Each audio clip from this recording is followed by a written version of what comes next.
now, recording now. Settle in, guys. Y'all are a little restless. We're starting late, so let's get into it. So yeah, we never finished the 38 stories, right? So we can look at the myth that we didn't finish translating about Aurora and Tithonus. We're going to do some chapter 11 notes first, though, because, I don't know about you guys, but I'm very much ready for chapter 11. And we can do some other things. I have some vocabulary logs up here. There's a blank piece of paper between all of them, but if you need to come quietly get one, you can do that. But hopefully you have been holding on to the one you got on Monday. Because now I will check that on Friday. I'm going to go back to what I was going to do. Check it on Friday. So you want 4 to 5 words in each category. So going through the rest of the story will be your last chance to really do that.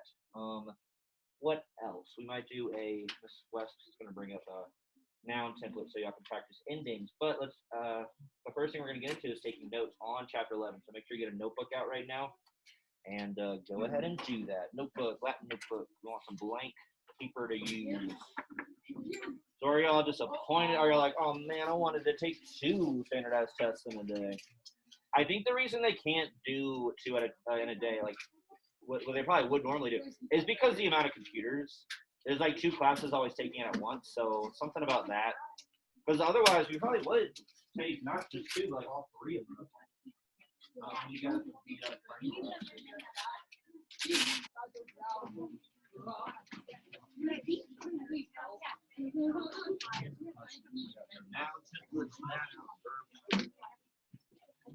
All right, guys. So all of the stuff we're about to go over is on the board over there, but I'm going to talk about what it actually means, and you're going to be taking notes on it. The first and best step towards mastering new information is writing it down, right?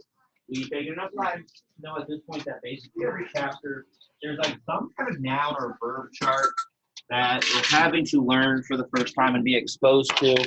And so, yeah, we'll get back into it like legitimately next week. But I can show it to you now so that it's like it's in your mind that kind of percolates over the weekend. We're getting into the part of the textbook, guys, that I really like. And the language and the translation start to get a little more rich because the more grammar you get, the more words you get, the more expressiveness and the more expressive the sentences are going to be that we translate. And so sometimes it can feel like it's like, oh, we're getting too many pronouns now. There's too many rules. It's like it's just stacking on top of rules, stacking on top of rules. But what you get out of that is like what I said. You're translating someone like Cicero or Virgil or Ovid the next thing you know, and it's much more rich than some of the translations we did to practice like foundational grammar in the first 10 chapters. So this is all to say that you guys might be intimidated by these pronouns a little bit, but try not to be, because like I'm saying, like if you get a little fatigued translating sentences like the sailor praises the city and protects the poet, then this is going to be nice for you. Like those sentences help us learn foundational rules. But the road to chapter 20 is going to bring us really close to being able to translate straight up Cicero, like just raw, authentic Cicero and Ovid and Catullus. That might not sound exciting to you, but I mean these are 2,000-year-old dead writers. I think it's cool. So these pronouns are called personal pronouns. Chapter 9, Hic and Illa were demonstrative pronouns. Make sure you have to write it. We're all going to be writing this out, right, Laura and everyone else. You probably don't want to add any of these to your weekly vocab log. That wouldn't really make sense because, of course, you're not going to know them yet because you're being exposed to them. So wait till a little bit into next week before you start adding these to your vocab log, and maybe I'll make a pronoun section for the one after next week. Anyway, they're called personal pronouns. They're going to be more obviously useful than demonstratives. Part of Hic and Illa's kind of obstacle is that you're like, why do I have to learn all of this just to be able to say this and that in Latin? That seems crazy. But these, when you see them, you're like, oh, how did we go so long without these? The reason why is because we build our kind of pronouns into our verb endings, right? The whole OST must-have system allows us to kind of forgo a lot of these pronouns and not have to use them. But sometimes ancient Romans like to put emphasis on a subject or a pronoun, so they would use them even if they didn't quite have to. They existed, they just weren't always used. Romans had a way of saying, I'm going for a run, I'm going for a jog. There was no such thing as fitness, health in ancient Rome other than if you're training to be a soldier or a gladiator probably. But let's say someone said that in ancient Roman times, It'd probably be one word. Where in English we have to say I, the subject, am going to go run. I'm going to go verb, and it would be a whole sentence. But the Romans didn't have to do that, but they could if they wanted to. They have the option. And so this is all to say. Our word for I is ego. Everyone thinks it sounds like what? Anyone? What does it sound like? It sounds like Eggo waffles, which is with 2 G's. There's also, have y'all heard of something called an ego, Alora? Well, what just happened there, John? Chill. If you have a good joke, raise your hand and share it with the whole class instead of try to get it out while I'm talking. So, have anyone heard of like the term ego? If you have a big ego, what does that mean, Jake? What does that mean, Jake? It means like you're full of yourself and you think you're the best. That's like your ego. People like keep complimenting you. Like, oh, you're the best. I up your ego quite a lot. Right. Yep. If one too many people compliment your looks, you turn into a sociopath. So discourage people from doing that. No, I'm just kidding. But to discourage everyone from doing their life. But this is all to say, the philosopher, or not philosopher, the psychologist. What is psychology? We have all sorts of terms. What is psychology, anyone? It's kind of the study. It's a study of like how people's brains work in terms of how it affects their like behavior and outlook. But anyway, at the beginning of the 20th century, Richard, something on your desk, please. This guy Sigmund Freud. Okay.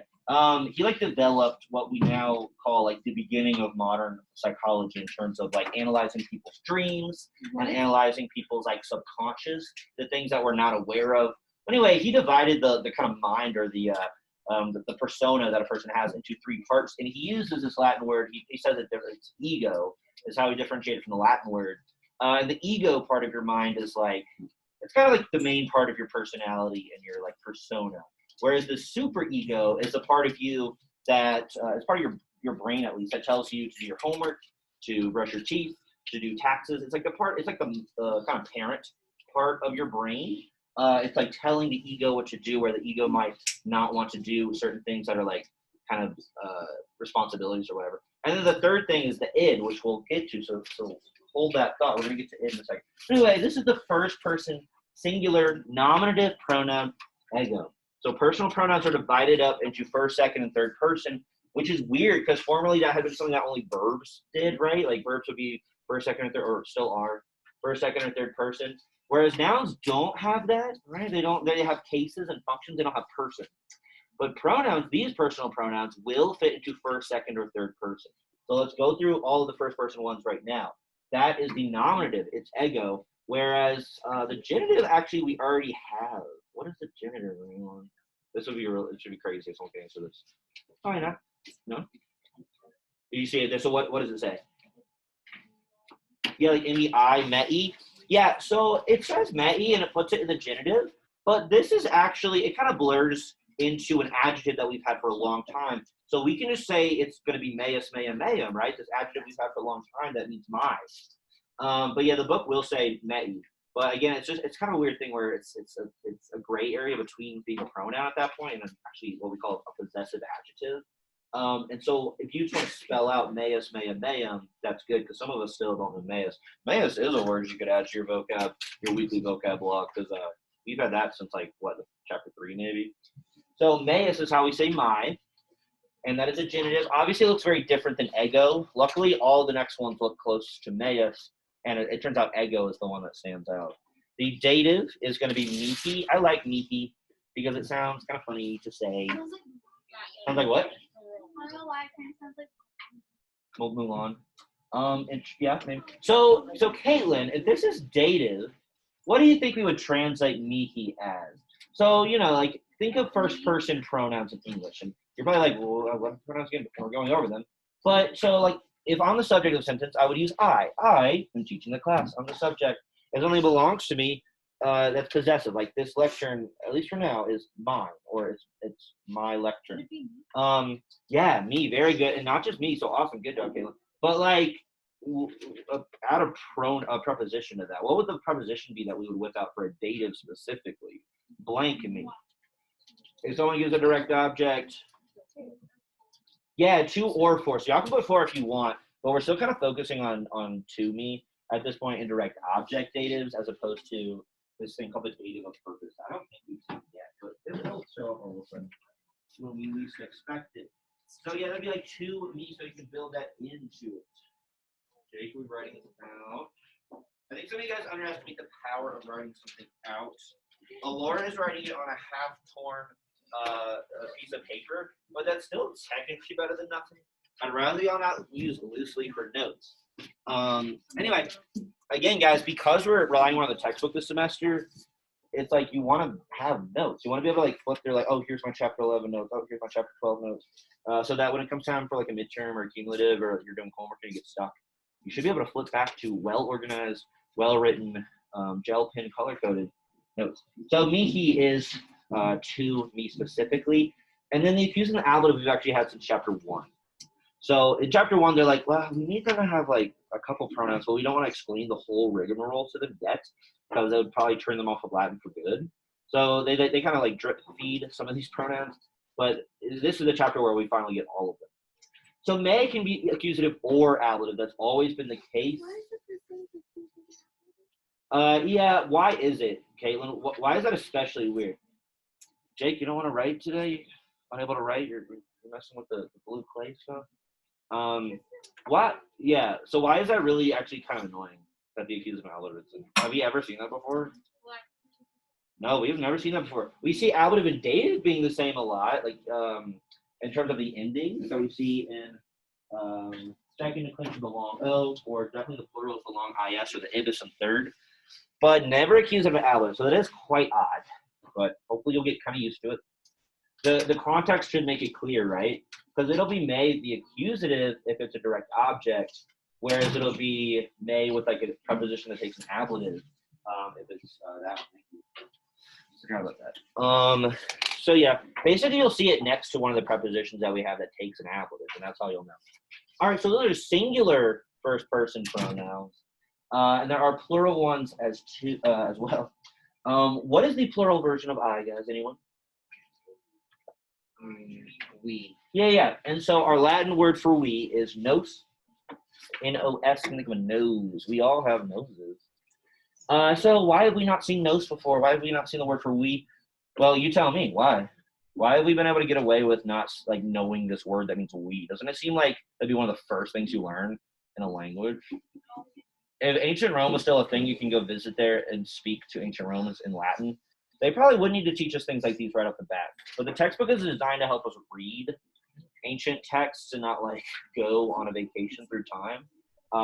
So whereas a Spanish or French textbook probably would give you pronouns really quickly, just in case you're taking a vacation to South America or France. Latin can kind of go about it a little different. The genitive is something we've had before. It's nostrum. And then so that would be our. I'm going to ask somebody, but there it is.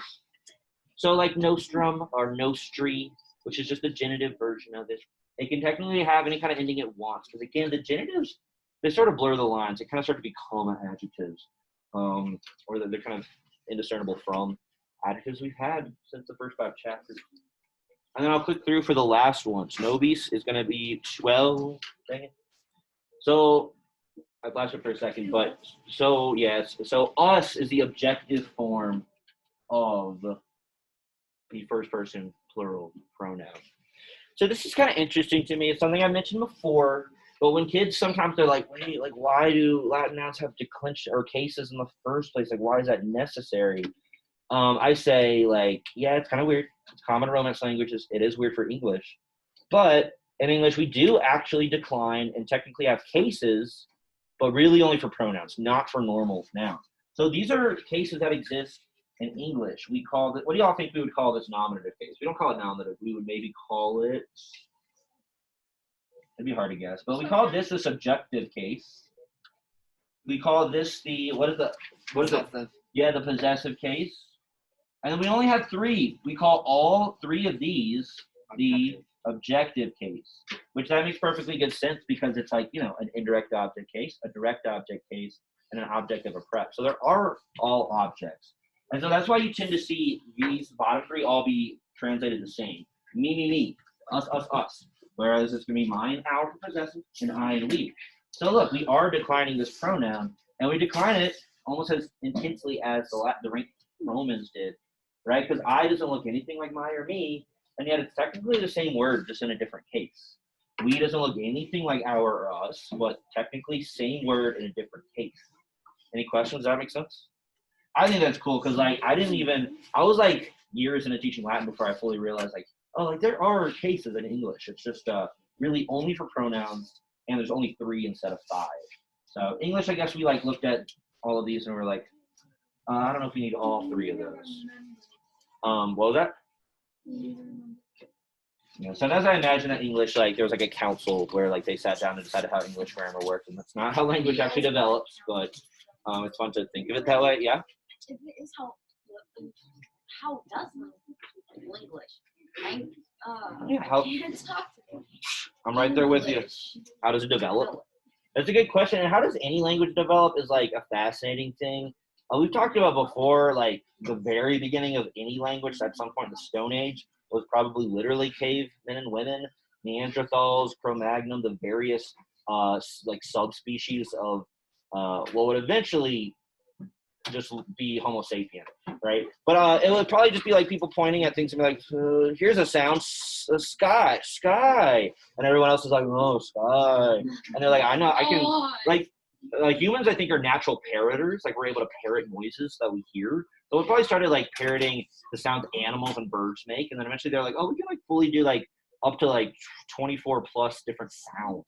And if you combine those sounds, we can label things in our reality with those sounds, and then reality will become much more rich. Because imagine if you had no words, if you were like if you were a fully grown person and you had no words in your brain, and you went to the rainforest and saw birds flying around, you saw trees, you saw plants, you saw the sky, would you be able to differentiate any of those things from each other if you didn't have words and labels and sounds for each one? If you didn't know that the sound and the word and the label for a flappy thing was a bird, would it really stand out to you from the rest of the jungle and the sky and the plants? Maybe not. It would all be just chaos. It'd be like, oh my gosh, reality is crazy. Until you break through that noise and say, hey, wait, no, this part of it, that's bird. This part is tree. But anyway, that's a kind of like tangent a little bit. You're asking about English specifically. English is a language that develops a little later, right, Alora, than a lot of languages. A lot of European languages go back to this like really early language that we don't know too much about in this Fisher called Indo-European. And from this like Indo-European branch, which kind of was all over Eurasia and different tribes, because tribes were spreading and becoming more warlike and learning how to actually stay still and not have to hunter-gather and stuff, right? But yeah, but that family leads to Greek, eventually leads to Latin. It leads to all the European languages, like eventually German and French. I almost said French. Come much later. But this is the same family that even like Middle Eastern languages come from. But anyway, English is much later. It has like a Germanic kind of foundation. So meaning like people in the Teutonic region, which is basically Germany, that's north of Italy, essentially, a little bit to the north east of Italy, colliding about 900 years ago specifically with French. And French had newly gotten like fully patch updated by Latin. French went back to this like Gaelic thing. And then when Julius Caesar went there and fought all the Smurfs to death, French and the result from that was that whatever this early Gaelic tongue was collided with Latin, and that made modern French eventually. And then in the Norman invasion of the like 1200s, I think, like I said, 800 or 900 years ago, the French kicked English butt, and it made it to where our German tongue got like slammed into this very Latin-y French tongue, and that's how we end up with English. So even though it's Germanic, it technically has like 50% Latin influence, mostly by way of the French influence that we got from the Norman invasion when the French people really did us dirty. So yeah, and it's like no one sits around. There's no council at the beginning of like a society's inception who's like, we must have a language, we must decide our rules. That's something that comes much later. It takes centuries for a language to kind of develop into having very set grammar rules. Languages start usually very uncouth, meaning kind of vulgar and like a little rough. And then they get refined, especially by really important writers like Virgil, John Milton, who wrote Paradise Lost about the fall of Adam and Eve from the Garden of what is it? Ready to eat? Thank you. And like no one had written an English epic poem at the time that John Milton and Edmund Spenser did. Fairy Queen and Paradise Lost were like the first times, and Shakespeare, that English like really was like, hey, you know what? We're a pretty good language. I know we tend to feel bad about ourselves as English speakers, but we can produce really good art too. So let's have Caitlin move over one seat over, and final warning for Caden as well. Yes, right now. So what was I saying? See, I hate losing my train of thought. But anyway, yeah, like even 400 or 500 years ago, the reason the Bible hadn't really been widely translated is because people thought English was for like peasants, kind of like it wasn't this refined thing until towards the end of the 16th century during Elizabethan times, that people like Shakespeare and Ben Jonson, another playwright who was not as well known, unfortunately, and then eventually John Milton, who's somebody I really look up to, they're like, you know what, I'm going to take this language, I'm going to prove that I can actually express beautiful, incredible, complex, rococo thoughts that previously we thought would be confined to something like Latin or maybe Italian. Dante, when he wrote Virgil, Dante. It's early, guys. I'm out of the coffee. When he wrote Divine Comedy, he was taking a risk trying to write an Italian epic, but he pulled it off, and he proved that Italian was capable of expressing something profound. Same with Virgil. Virgil could have tried to write Aeneid in Greek, probably, but he said, you know what, Latin is at the right point in its development where I can use it to express the inner depths of my soul. Yes? Did you say Shakespeare and Ben Jonson. Oh, Ben Jonson. Ben Jonson wrote this really cool play on Catiline. My great-great-grandfather tried to burn down Rome, but he's not as well known as Shakespeare. Yeah, Catiline, we've talked about him. Anyway, any other questions? That was a very fun digression. I'm going to force all my other classes to sit through now. Okay, so those are first-person pronouns, singular and plural. They don't look similar at all, but neither do their English equivalents. Notice that basically, like we said, the objective case ones are all technically the same, though just like with any Latin noun, there's certain pronouns that are built in. And then what else was I going to say? And then what do we notice about a pattern on the plural side? Anyone before I move on? Danny? Well, they all start with N. Yeah, they all start with N-O, so that's nice. They're more consistent than this side, honestly. And then also nobis and nobis as the algorithm data plural. That's kind of like, that makes sense to us, I think, because that's how normal nouns are in the algorithm data plural in the first and second declension. So that's like less weird than mihi, may. Like, yeah, using the algorithm being the same, I'm trying to say. Okay, second person pronouns. So for second person pronouns, all right, the nominative singular is two. All right, this whole time, the word for two in the subject form, the nominative, has been TU. We just haven't needed it because why? We just put our verbs in second person. We slap an S or a TIS at the end of our verb stems, and that's how they end up being second person, right? So we haven't really needed this guy. But like I said, ancient Romans sometimes, especially poets, would need to put emphasis on a pronoun. Why is it nice that the second person singular nominative pronoun is two? Anyone? Why is that kind of nice in terms of memorizing it? Richard, final warning before I probably have to move you, I guess. You seem really disengaged. Anyone? What does two sound like? What English word does it sound like? Yeah, like the number two. Obviously, there's like multiple English words too. But isn't that kind of a weird coincidence? The second person pronoun is two? Like, how did that happen? Okay, the genitive, we've already kind of had. Tuus, tua, tuum. Again, the book will say tui. Tui, it puts this in the genitive, basically. But we can just think of the actual possessive adjective itself, which is going to be your. And then look at this. We don't decline you at all. So where I was making this big point about, like, English does actually decline its pronouns. Yeah, we decline a word like I into my and me. But we don't really decline. The only time we decline it or change it is what I mean by that is when we add the R to make it possessive. But otherwise, you stays the same way, whether it's a subject or an object. So instead of mihi, it's tibi. So mihi and tibi, they're not like totally alike, but they both have that double I kind of sandwiching a consonant.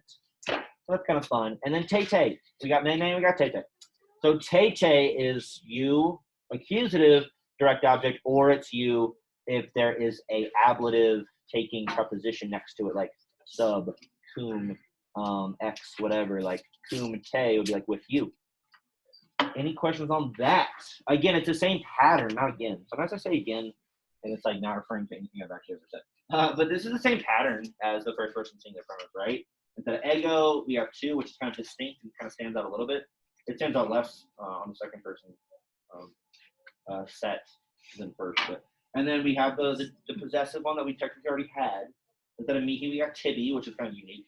And then instead of Meme, we have Peter. So it follows, like once you learn the pattern of one of these, the other one should follow closely behind. Instead of nos for second person plurals, we have this vos kind of thing going on. I'll just kind of click through.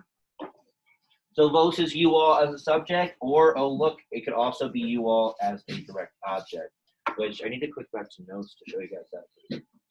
Vester is something we already had. One of my least favorite adjectives, honestly. Here it's pretending to be a pronoun. It's not really. Vester, vestra, vestrum is your. It's no different than to us, right? We don't have a way in English of saying y'alls is like a plural y'alls. I guess y'alls is it, but that's obviously not getting you all. Yeah. Wait, I have to clarify though, Kylie. You were asking me why I was saying y'all a lot this morning. Yeah. I always say y'all, right? Yeah, but yeah.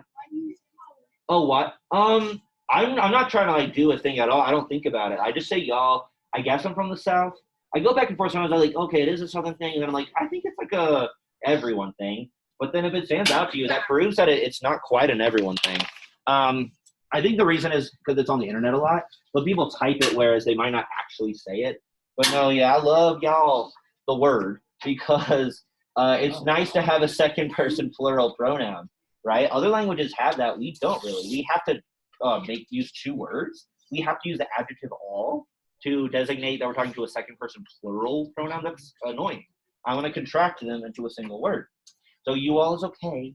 You guys is not great. I don't like saying you guys. Sometimes when I'm trying to sound a little fancier, I do say like you guys or you all. But to me, it doesn't sound like nicer or fancier than y'all. But it's good to be reminded. Because Kylie, where are you from? You're from here? Yeah. Is anybody like used to saying y'all? Their parents say y'all, or they say y'all? I do. Is anyone from the South? I know Jake was in Louisiana for a little while. Huh? What? I'm not from the South. I'm from New York. I feel like New Yorkers would say y'all. All right. Anyway, does everyone have this? So same pattern as the second person plural. I mean, these are this one's a little different. But vobis, that's the same as nos nobis. You just turn the N into a V for whatever reason. And I guess it's supposed to be like a soft, be like what. But I think I'm gonna move away from that and just start pronouncing V's because I don't like the W pronunciation. Everyone's got it. So vobis can be dative or ablative. Again, that makes sense to us in a kind of standard noun way, whereas this like doesn't. Or it's just like it's different. Let me click back to this real quick. So notice, guys, nos can be we, the subject, or it can be us, the object, right? The difference is we are the subject of this sentence, whereas, let's see, how can I do this? Someone give us a cake. No, that would be a direct object. Someone teach us how to understand Latin. In that sentence, it's a direct object. Same word, technically, different case. So here, Latin's actually nicer because it's just, well, I don't know if that's nicer that it looks the same. But in English, it's like we have two very distinct versions of it. We got to have people like Richard and Laura let the class focus. So annoying. It's like, it's kind of minor. You're almost getting away with not bothering literally everyone in here, but you definitely are doing that. So please stop. All right. Third person, then we're like kind of done. Third person pronouns. So this is it. This is the last category of personal pronouns. These are kind of weird, so I just got to click through them essentially. We gender our singular pronouns in English, and by that I mean we specify what gender we are talking about, and this has kind of become a topic of debate for no reason. It's been very forced upon the public. I don't think anyone actually wants to talk about this. It really cares, but anyway. So what is like if you're talking about a dude and he's a subject of a sentence, you would use the word what? Anyone out loud? He. Yeah, you say he. Right. Kind of obviously, but stopping and thinking about it is kind of weird. Whereas the feminine version would be, and the neuter version would be, it. So we have he, she, and it. And these are kind of nasty because until you're used to them, they almost look like they're typos. Like if you see these in sentences, you're like, is that even a word? But this is if. You can say it just like the English word is or is maybe. But is he. We haven't needed to use it because when the sentence does want us to use he or she, they just have a dropped subject third person verb, right? But now we can specify if we need to. They don't show up too much though. The other ones are much more useful. So Aya is she.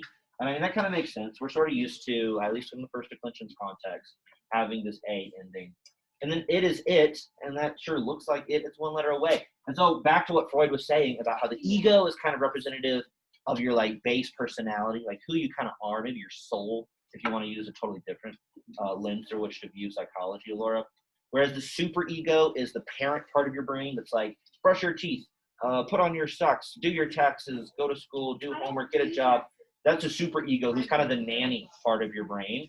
And then Freud said, this is a Freud. It's not like this is a theory. It's kind of a way of looking at it, not necessarily the right way. Who is still talking over me? And then id. The id is the part of your brain that just wants you to eat cake and Cheetos and play video games all day. So the superego and the id have to balance one another out. The superego is like, no, id, don't get carried away. You can't just eat all the Cheetos and play video games for 10 hours. We got to do our taxes and our homework. Whereas the id's like, the part of your brain that wants to eat and snack and play video games. And then the ego's in the middle, kind of just like, this is the part of me that's actually like who I am, probably, as a personality. Anyway, that's Freud. That's not me. I didn't make that up. All right, the genitive is going to be eos. And this arrow means that it's for all of them. You probably shouldn't draw the arrow because you need to write what it actually means. But eos, what would that be? What's a possessive version of pronouns? If you're a dude and something belongs to you, that'd be more plural, Caitlin, but good. Kind of. If you're a dude and something belongs to you and someone's talking about it, they're like, oh, that thing, it's blanks. Yes, his and then hers. And so this is maybe convenient because it's less to remember, but eos could be any gender. Does eos look familiar at all, maybe? What you'll find with this pronoun is basically the stem of it is just E. And is and id are actually kind of weird in that they're I, but the rest of them will kind of just be E, and then an ending that might look actually very familiar. Yeah, Carson? I think it would be Neas that looks familiar with this. Kind of, yeah, it does sort of look like Neas, but it specifically looks like Julius, Julius, and Ilius, and Ilius, right? So Julius is like of this man or woman. Ilius is of that man or woman, any gender. So they get the IUS ending for genitive, and so does third person personal. So again, for whatever reason, pronouns like IUS as the ending of a genitive.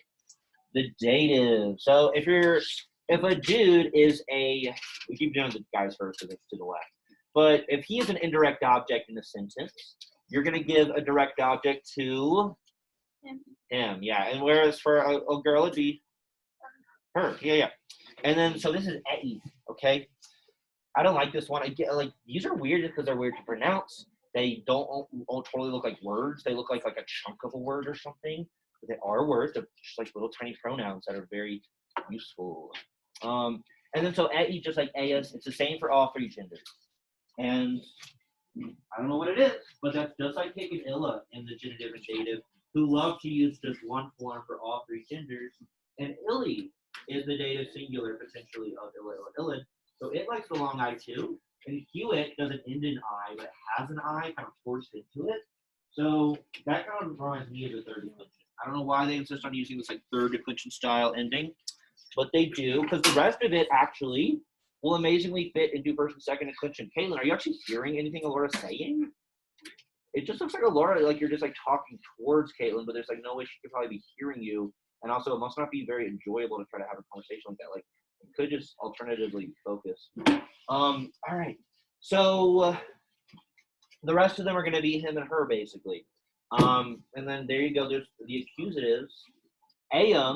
What does that ending look like? If we think of the stem as E and the ending as UM, that is straight out of what's declension, anyone?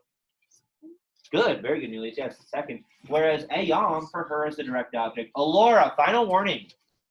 There's no way that y'all are hearing each other. You're literally just talking to no one towards each other, which is like, that's worrisome. If you need to talk to Mr. Killenberg about that, you can set that up, but you need to be quiet in here, please.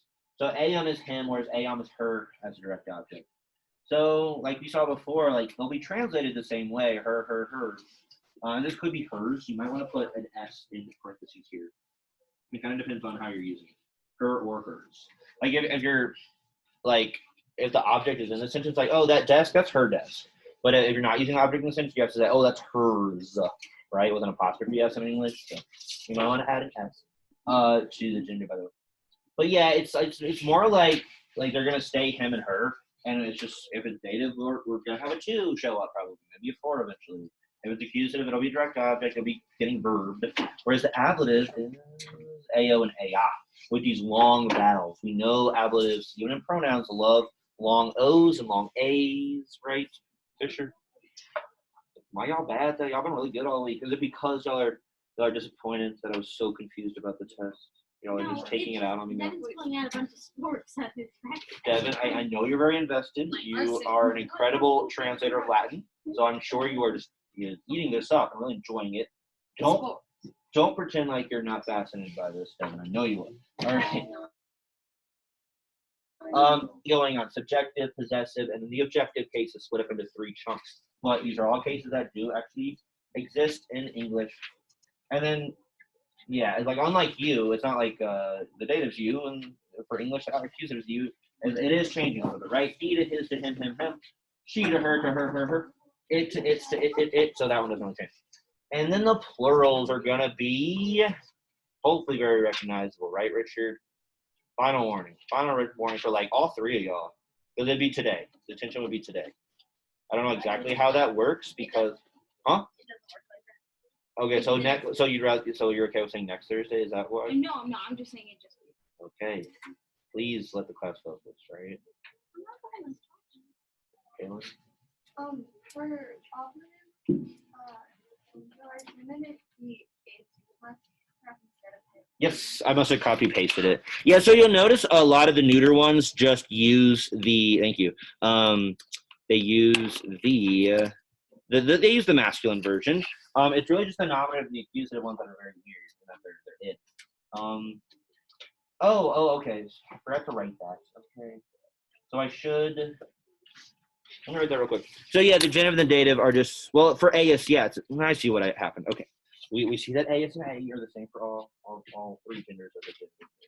So I don't need to repeat this. But yeah, so id shows up in the nominative and accusative. It won't show up too much, but if you're referring to something that like a kind of animal whose gender you don't know, or just an inanimate object, you can use id, because you wouldn't use she or he necessarily.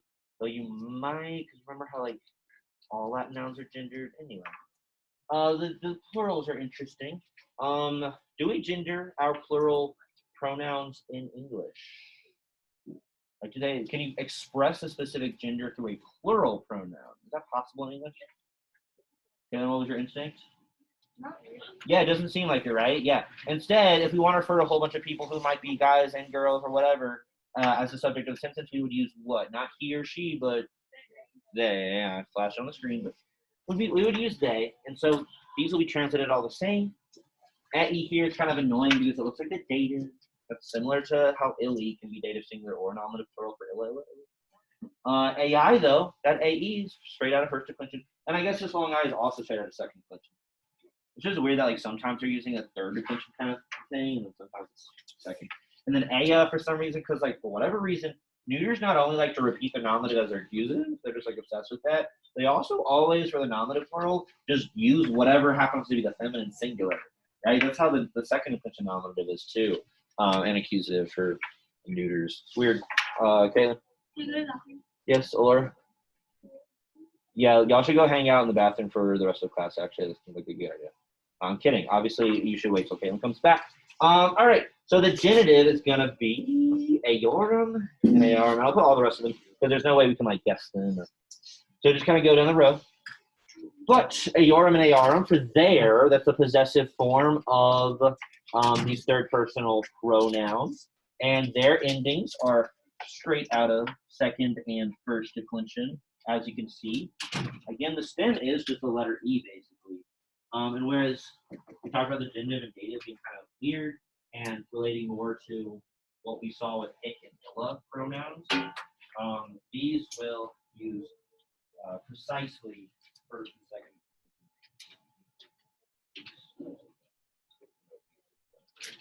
So, at east, the dative and ablative plural. Oh, I'm sorry.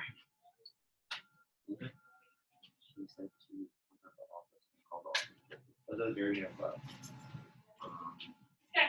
Yeah. You're good. And then she's gonna like look for you.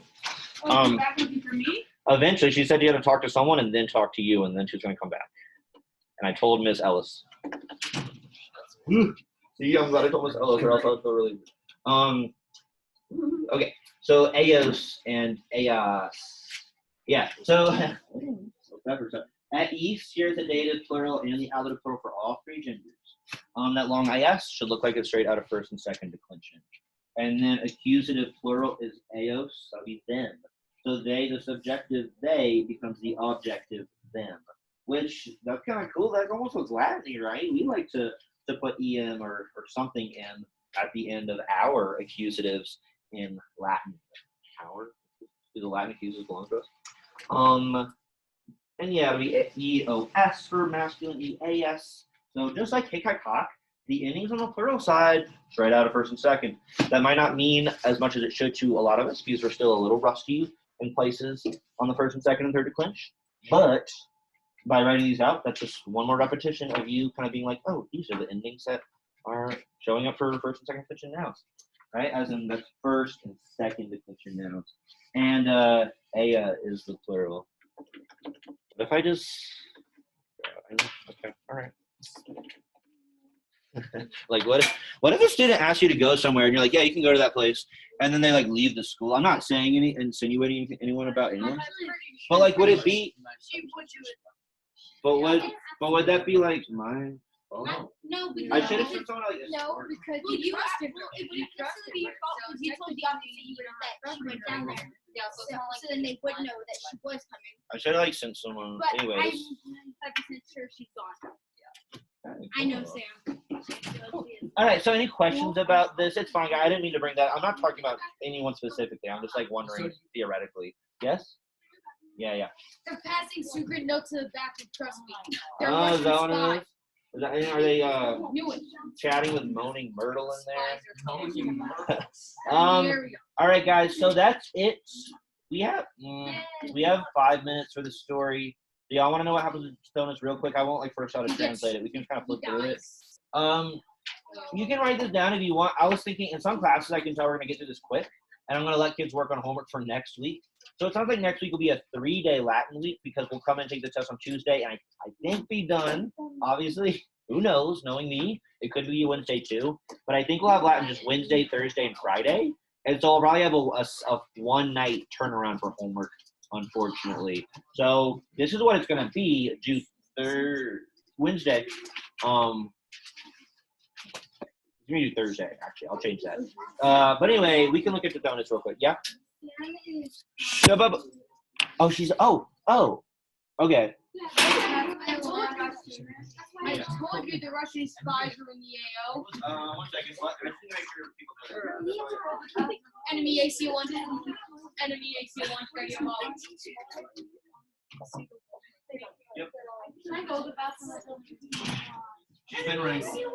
She's been wrangled, people. She's been wrangled. I thought she was down at the Safeway getting some fried chicken. All right. All right, guys. Let's run through this. Thank you for helping me have a relatively good class, given that I thought we were gonna have a very different class today, and I had to whip something together. And yeah. I mean, the bell's gonna ring in 5 minutes. But you have time. So guys, reel it in. Jupiter gave Tithonus immortality. He was the indirect object, right? Chill out, guys. Chill out. Time flies. Now Aurora is beautiful. Tithonus is Yeah, not. we did this. I know. I'm just clicking through and summarizing. What happened to my thing freeze? Oh, that's Did my thing freeze? Oh, the projector froze. Why did that happen?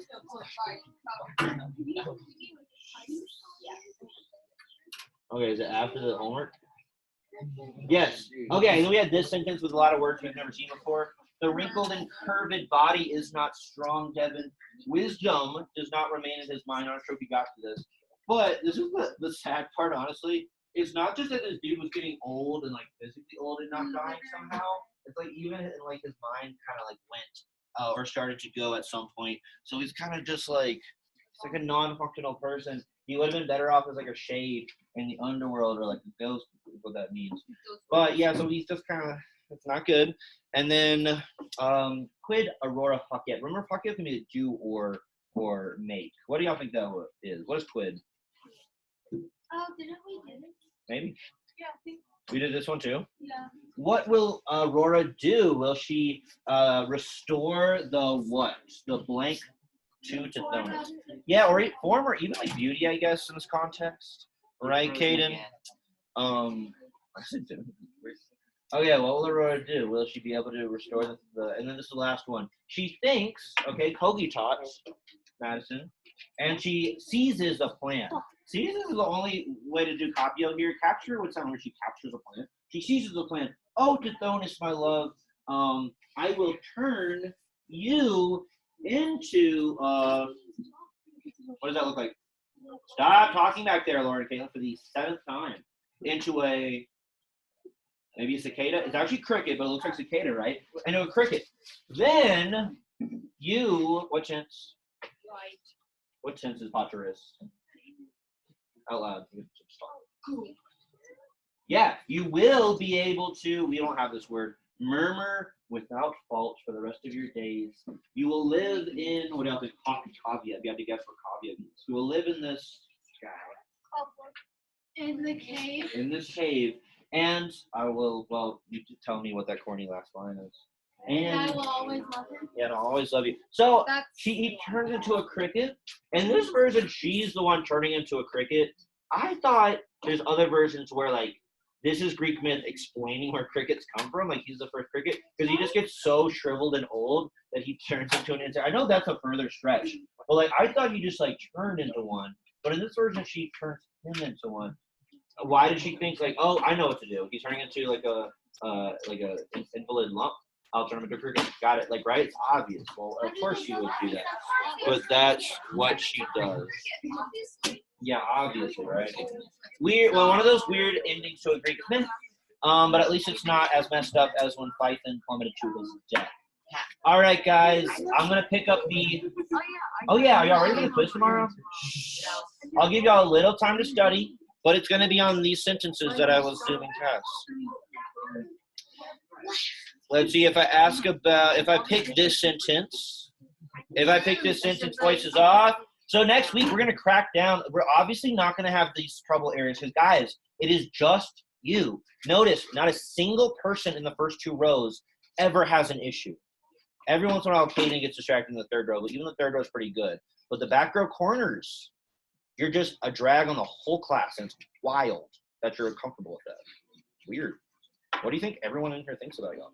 Okay, so if I pick this one on the quiz tomorrow, I'm not gonna pick one sentence. The thing I would definitely ask you about is the tense of Winket, which is future. I don't care about the tense of fugit, fugient, or wane. Those are present. But Winket is future. So know the tense of the verbs. Test tomorrow. Review the vocabulary, guys. What? Wait a minute.